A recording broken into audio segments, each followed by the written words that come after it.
Hello and welcome to Math MPM 1D, also known as Grade 9 Academic Math.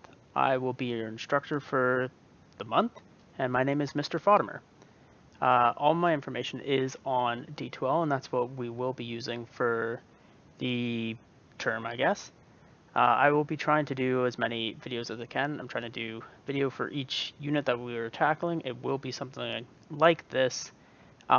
I am hoping to also use another program where it's more interactive within the video, where you have to answer some questions as you watch, so you're not just excuse me, mindlessly watching the content. I want you to actually try to learn from the videos and then complete the worksheets, which will be provided afterwards, and will have lots of questions for you to tackle and lots of information. This course, you're expected to at most 6 hours of work a day, which does sound like a lot, but we are trying to fit pretty much like 7, 8 units within 4 weeks. So I'm trying to do 2 units a week.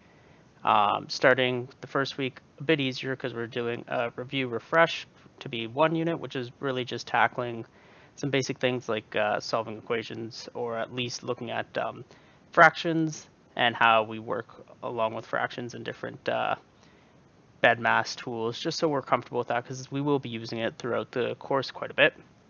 Then we will dive right into working with powers and polynomials, which is pretty fun, and it gives us an easier way to start off into it.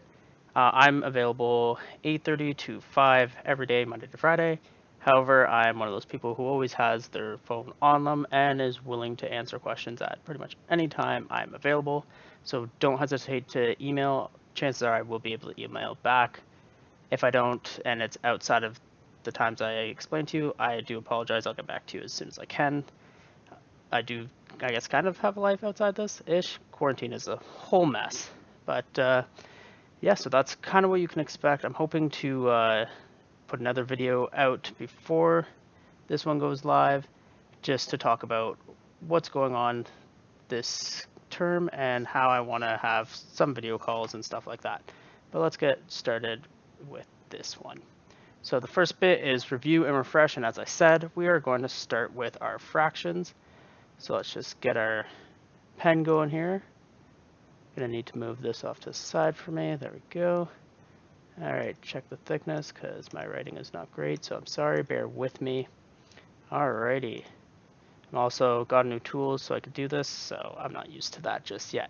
Anyways, so fractions. As we know, fractions are stuff like this, one number over the other, like a quarter, or we got a fifth, or 2/3, etc., etc., etc., etc. There's many different fractions out there. That's not really what I want to talk about. You should know what fractions are. I want to talk about addition, subtraction, multiplication with fractions. So the first part, we're going to do addition of the same base. Now, the same base, I mean this right here. Let me get my thickness. This is the base of a fraction, or also known as the denominator. So it's the denominator. I'm going to do them all in red. Actually, I like blue. Blue's a nice color, right? And the numerator, so the top number, is this one here. Now, when adding fractions, we should hopefully remember that the denominator, so the bottom number, or as I like to say, the base, needs to be the same. So if we're doing a quarter plus, let's say, 3/4, this one should be pretty easy. The bases, or the denominator, are the same. So our final product will be over 4. And then we add the numerators. So we just do 3 plus 1, which is 4. And then we reduce this and say it equals 1. Because 4 over 4 is just 1 whole. If you have 4/4, you have $1, right? The other thing, however, is if the bases, or denominators, sorry, are not the same. So if we go back to our quarter plus, let's do 2/3. I like 2/3. All right. What does that equal? Guess we'll find out. So for the bases to be the same, what we want to find is what's called the lowest common denominator. the way we can find that is by writing out multiples of each number. So we have 4, 8, 12, 16, 20, and I think that's as far as we need to go for 4, right? 3, we have 3, 6, 9, 12, hopefully you see something there, 15, 18, 21. Now, right away, we see the lowest out of all these numbers that is the same is 12. So now, what we need to multiply by 4 to get 12 is 3. And 3 to get 12 is 4. Now, hopefully you kind of noticed something, that those two numbers I just said are these numbers right here. So what we're doing is we're multiplying this whole fraction, the whole thing, by 3. So we're doing top multiplied by 3. That's a terrible multiplication symbol. Sorry, like I said, getting used to this. And the bottom multiplied by 3. But on this side, the whole thing is multiplied by 4. So basically, you're taking the opposite denominator, multiplying it to this fraction, and saying this side you're taking the opposite denominator 3 and multiplying it to the whole fraction, right? So let's get back to this one, and now we're going to do that. So 3 times 1 we should know as 3. 4 times 3, as we talked about over here, it's 12. Plus 4 times 2 is 8. And 3 times 4, as we talked about, is 12. Good. Now what do we do if it's the same base? The answer, or same denominator, the answer is going to be over 12. And we just add the numerators. So 8 plus 3, we get 11 over 12. That is our final answer right there. So hopefully that makes sense. I will be giving you a bunch of questions to try this, bigger numbers, and you should be fine.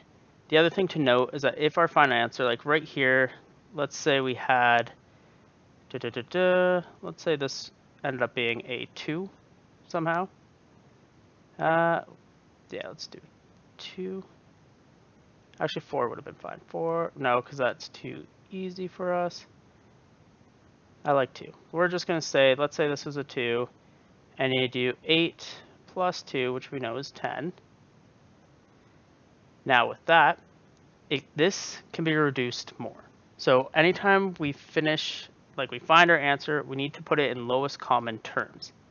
So for that, what we need to do is find something we can divide top and bottom by the same number to make it lowest where you can't divide any further.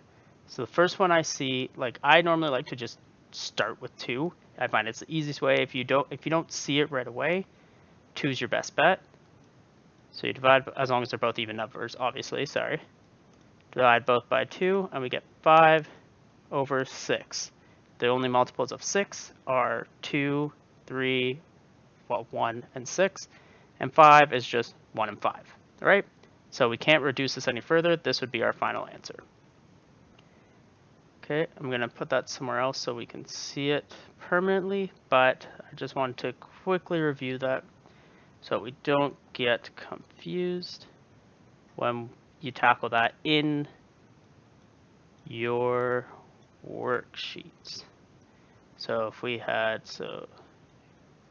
example, we're just going to do 10 over 12, divide this by 2, divide this by 2, equals 5 over 6.